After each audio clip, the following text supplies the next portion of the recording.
Hi everybody, it's me, Billie, and you're listening to the Billie Eilish Takeover on Amazon Music.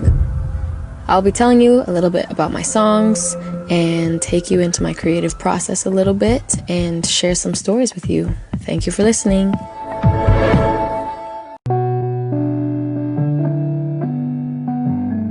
Connecting to fans looks like shows to me. There is nothing better than the connection that I feel when I stand on stage and I look down and, have these connections with all these people. The entire show I feel like I'm having silent conversations with these kids.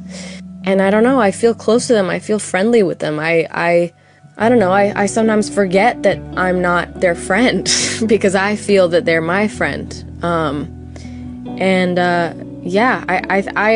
That's what I would call the connection with my fans. That's how I feel. That's the epitome of it. It's not the internet, it's not fan accounts, it's in person, eye contact, and, just being there together. And everything else is important too. I love the fan accounts. It makes me deliriously happy.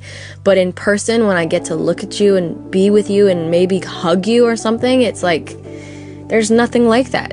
That's a raw emotion and connection, and there's nothing like it in the world, and I crave it and I miss it.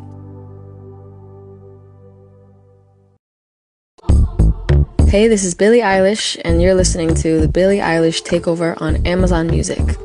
It's my own station, and I get to talk to all of you, tell you a little bit about my music, and take you into my process and share some stories with you. I'm so happy you're here.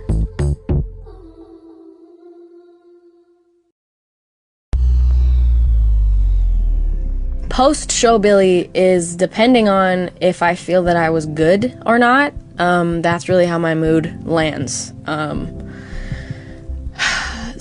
It's really, I just go backstage and I'm a big ball of sweat, and I go backstage and I drink water and I eat chips, and the only difference with me and post-show me is that because everybody I know is out watching my show, I end my show and I come backstage and they're all out there still. So I leave the stage and go to my green room alone, completely alone, just alone and waiting in my green room while everybody else is watching my show that I just ended. It's really weird. So I have to wait 10 minutes for everybody to come backstage and come see me. It's really funny. I guess I would have thought before I did this myself, you come off stage and everybody is waiting for you and they cheer for you the way that they would if it was some sort of dance recital or something. I don't know, but no, I go backstage and I walk alone through the halls of the dark arena, and I go into my little empty green room and I sit there alone and wait. It's really funny, but I'm always on an incredible high, on an insane adrenaline rush, so it's always fun even when I'm alone. Sometimes it's not if I'm not happy, but I usually am. So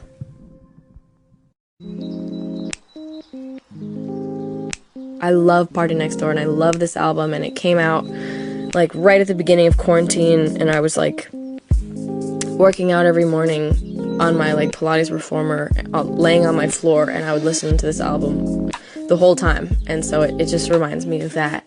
And driving back and forth from my brother's house making the album, I would listen to it a ton. I have a lot. I love this album. I really love this album, so I had a lot of songs I wanted to throw in here from this album. Zanny. Mainly I just was friends with so many people that lost their personalities because of drugs and alcohol. I think that really drugs are what pushed all those people away from me. I didn't want to be around them. And I wasn't. I stopped being around them. So, it's a whole world of stuff, but it was just pissing me off how normalized it was and how everyone was fine losing their personality. I was like, okay, I don't want you to, and I also don't want to, so I'm not gonna just sit here and be like, oh, you take this lightly. So that's really what Zanny came from, and that's kind of it, to be honest. making this book was a lot of work and sweat and tears, really, but a very, very satisfying end result, and I just couldn't be happier with how it came out, and it was fun. You know, I did it with Laura and Chelsea and Michelle and my mom, who are like, that's just my girls. And we spent weeks working on this and picking pictures and then narrowing it down and picking more and narrowing it down and da-da-da-da-da. It took so long, and then it just came out so well. I mean, it came out even better than I thought, and I don't know, I love it. I think it's super cute.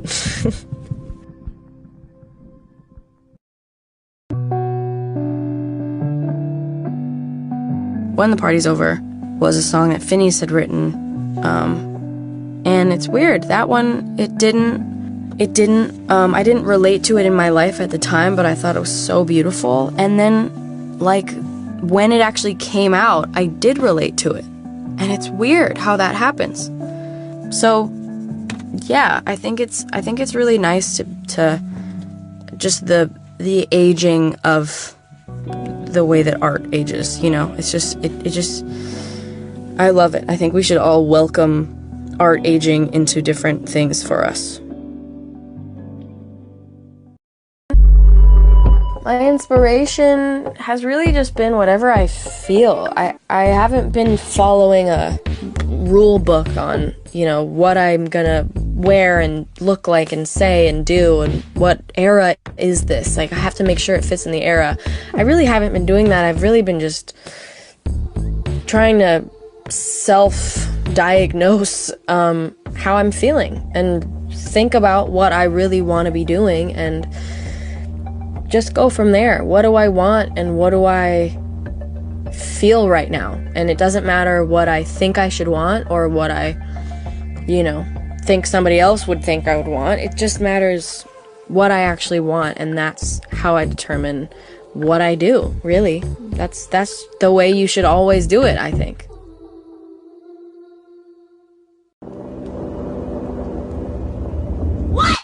I felt like, again, opened my songwriting abilities, like made them stronger, and that just it was just fun. It was a really fun, eye-opening experience, and I think that more people should look at their situation from the other person's point of view, because all we want to do is push everybody else's thoughts away from ours and just think, what do I feel?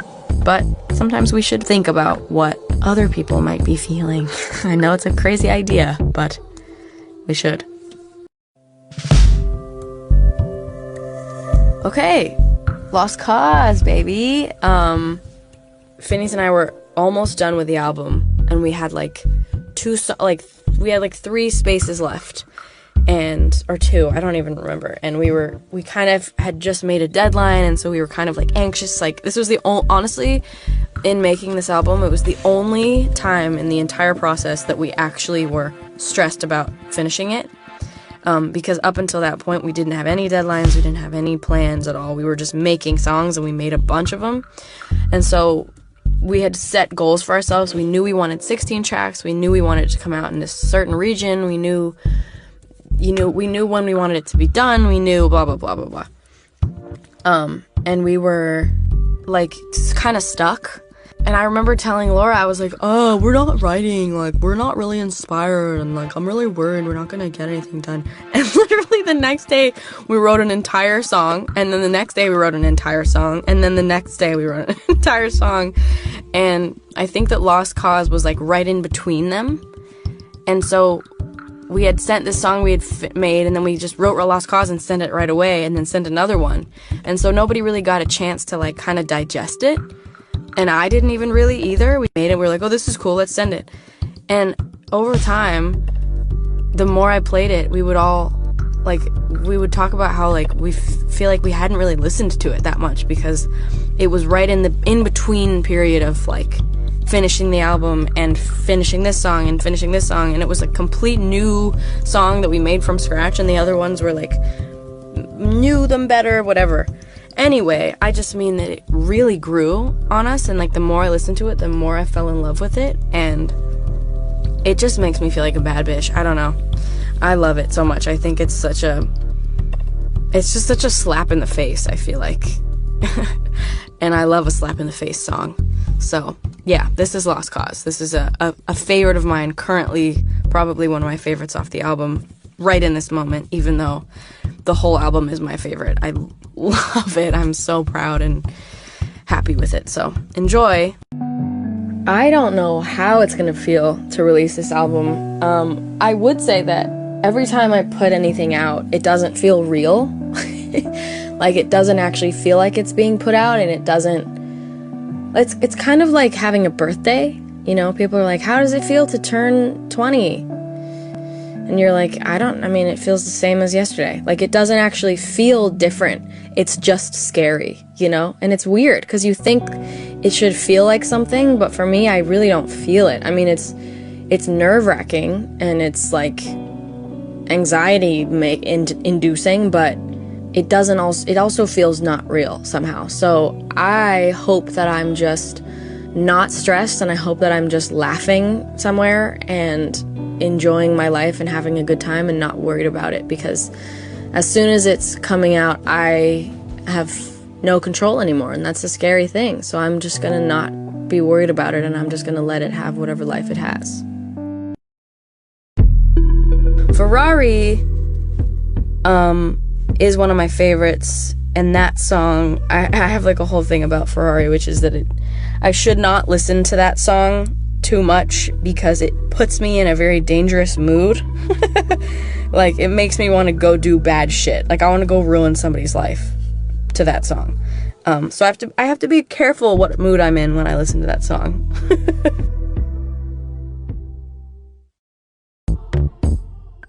Bury a Friend. This one was fun to make. It was really fun to make. We made it on my brother's birthday, and we were in Chicago in between shows, and we just like went to a studio, which is crazy because we never do that, but we wanted to make music, and we went to a studio and we made Bury a Friend in like 2 days.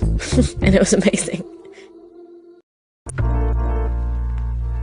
It's just so weird how life works, you know? Things just don't line up, and then they do, or they don't, you know? It's so weird. It's the same with, you know, people, or, you know, songs or movies or clothes. Things just grow on you, and they change you, and like, you have to be in the exact headspace to like something as you do to hate it. I feel like there are days sometimes where I see a movie and I'm like, you know what? If I was in a bad mood, I would have hated that. But I wasn't in a bad mood, and that's kind of weird. That's like, I feel like that's like not fair, you know? Our moods depict everything. It's such a random, weird, cool coincidence that we happen to be in the right mood when we meet a certain person, and then we maybe fall in love with them. We happen to be in the wrong mood when we, you know, see this movie and we don't like it. It's just, or at least that's how I feel. But it's something I think about a lot, is the way that we change just based on the day, you know? So Bad Guy, we started Bad Guy with the beat, and it was just the that's how it went. And like, cause for us, we start in a million different ways. I mean, it's like always different. Like, we can start with a beat, we can start with lyrics, with melodies, with a chord, with piano, with guitar, with ukulele, with an idea, with a recording. Like, it's like, it really starts in sorts of ways. And this one started from a beat, and we had no idea what we were gonna do, and we just started off with this like and we were like, wow, one note, that's really interesting. That's really unique. No, it's not. And we just wrote this verse that was so weird and odd and like random. What if it's like they think they're the bad guy, but then I'm actually the bad guy, and like, I don't know. This is Bad Guy.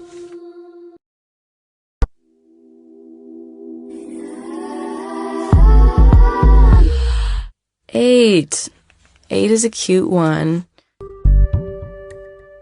Well, I grew up as a dancer, so I basically found every song I've ever loved from dance and classes and teachers and this and that, and So when I first started out, I mean, the only reason I made music at all was because a dance teacher asked me to make a song, and so, like, that's literally how I started. And since then, I've always thought about dance when making music. I think that it used to be all I think about, and now I think about, you know, a whole list of things, and also including that. But yeah, I used to just only think about how can somebody move to this, because I used to say, like, if you can't move or dance to a song, then is it really a song, you know? That's what I feel.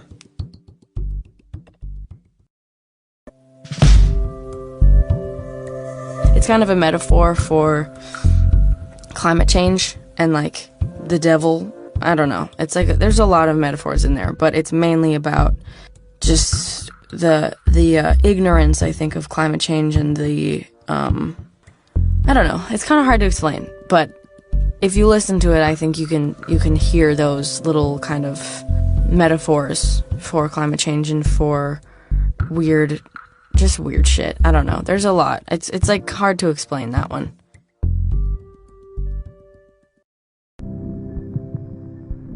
The differences between me and Little Rosalia, both of us being very creative people, it was pretty difficult. I'm not gonna lie. It was hard for us to both collaborate, I felt like, because we are both very strong-willed people, and we're both very, you know, creative people and really want things to be our way. And so it was a real undertaking to get us to both be happy. You know, it was hard. It was actually really hard, which is like kind of funny. But she's a doll, and we still love each other, and like it wasn't awful. It was just literally, it was a project. You know, it was a lot of work. You know, two people that want everything the way they see it it's hard to make them both, you know, pleased. So it was a lot, but it was very fun. What?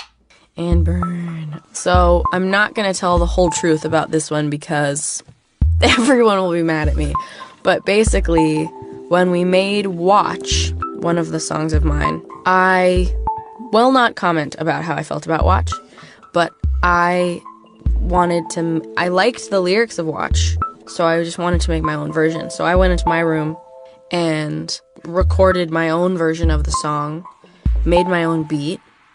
It was exactly the way that Ann Byrne sounds, and I remember playing it for everyone, and they were like, okay, this is cool, but we already have the song. And I just was like, I don't want that version, I like this version better. So then it was this whole thing, and I'm not gonna get into it because, wow, I don't ever want to go back to that period of time. But the compromise was, let's put out both versions. The version I like, and then the version that the label likes, or the team, or whatever. And so Ann Byrne I love Ann Byrne. I think it's so cool, and I was so proud of it at the time. And Vince is on it, and Vince is like my big brother. I love him so much. So yeah, that's kind of the story without me going in on my real feelings about Watch. But yeah, so Ann Byrne is I love it. I love it. That's all I'll say. It's funny. It's really funny, like, working on a new album. I, like, you know, I'm so focused on the new one that I, like, forget about the old stuff and how much I love it. And, like, don't, you know, it's been a while since I've listened to a lot of it. And so I feel like now when I listen to it, like, I forget the lyrics. I don't really remember them. It's really weird, but... And I haven't done shows. That's the main thing, is I'm, like, not doing shows right now because you can't yet. And so I don't have something to constantly remind me how the songs go. So I'm, like, so in album mode that I, like, am forgetting my old stuff. But it's still here. Don't worry. Nobody's losing it. We're still here.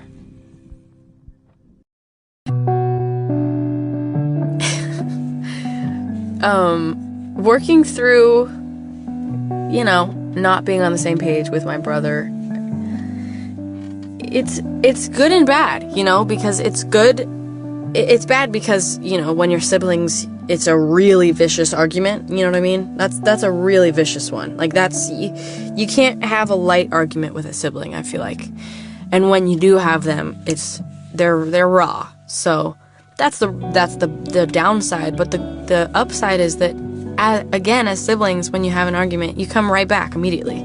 You know, when you have an argument with a friend or somebody you know or anything, like, you kind of need a while to bounce back and get normal with each other and not be weird and, like, guys, and do this and that, and it's like a whole thing. But with a sibling, you scream at each other and you call each other names, and then you're like, hey, are you guys hungry? And then it's over, you know? So there's good and bad things. Luckily, Phineas and I love each other. Like, we love each other, and we make each other laugh, and we are best friends anyway, and hang out anyway, like, all the time, because we just enjoy each other's company. So that's really lucky, you know?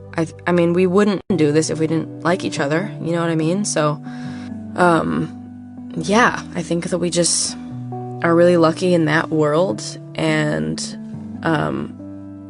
we've just grown so much and gotten so much better at working together, and I don't know, the last year I've felt so much more creative and just better. I feel so much better at doing this, and I used to hate it, honestly, and I've really enjoyed it lately, and so it's a balance. It's like it's a balance. I don't know. I think that every sibling is different, but for us, we've kind of figured it out. I mean, we still have arguments all the time, but we also are best friends, so it doesn't really matter in the long run. Listen before I go. Oh my god, I remember being really young and, like, being nobody. We, like, didn't really know what we were doing yet, and so we like rented out a studio for the day because we were like, maybe we need to have a studio, maybe we can't make in our bedroom. And we just played piano and sang all day and wrote this really sad song. Yeah, that's one of my favorite songs. I'm very proud of that one, and I remember so well the day after we wrote that song. My dad and I drove up to the mountains in the snow, and we parked in this big empty parking lot, and we got out and we walked through the snow, and we found this, like, observatory dome thing, and that was open, and we just went inside, and I remember playing the song in this freezing dome in the mountains with my dad, and playing it up in the car, like, when we were going up the mountain and down the mountain. That's like my main memory with Listen Before I Go.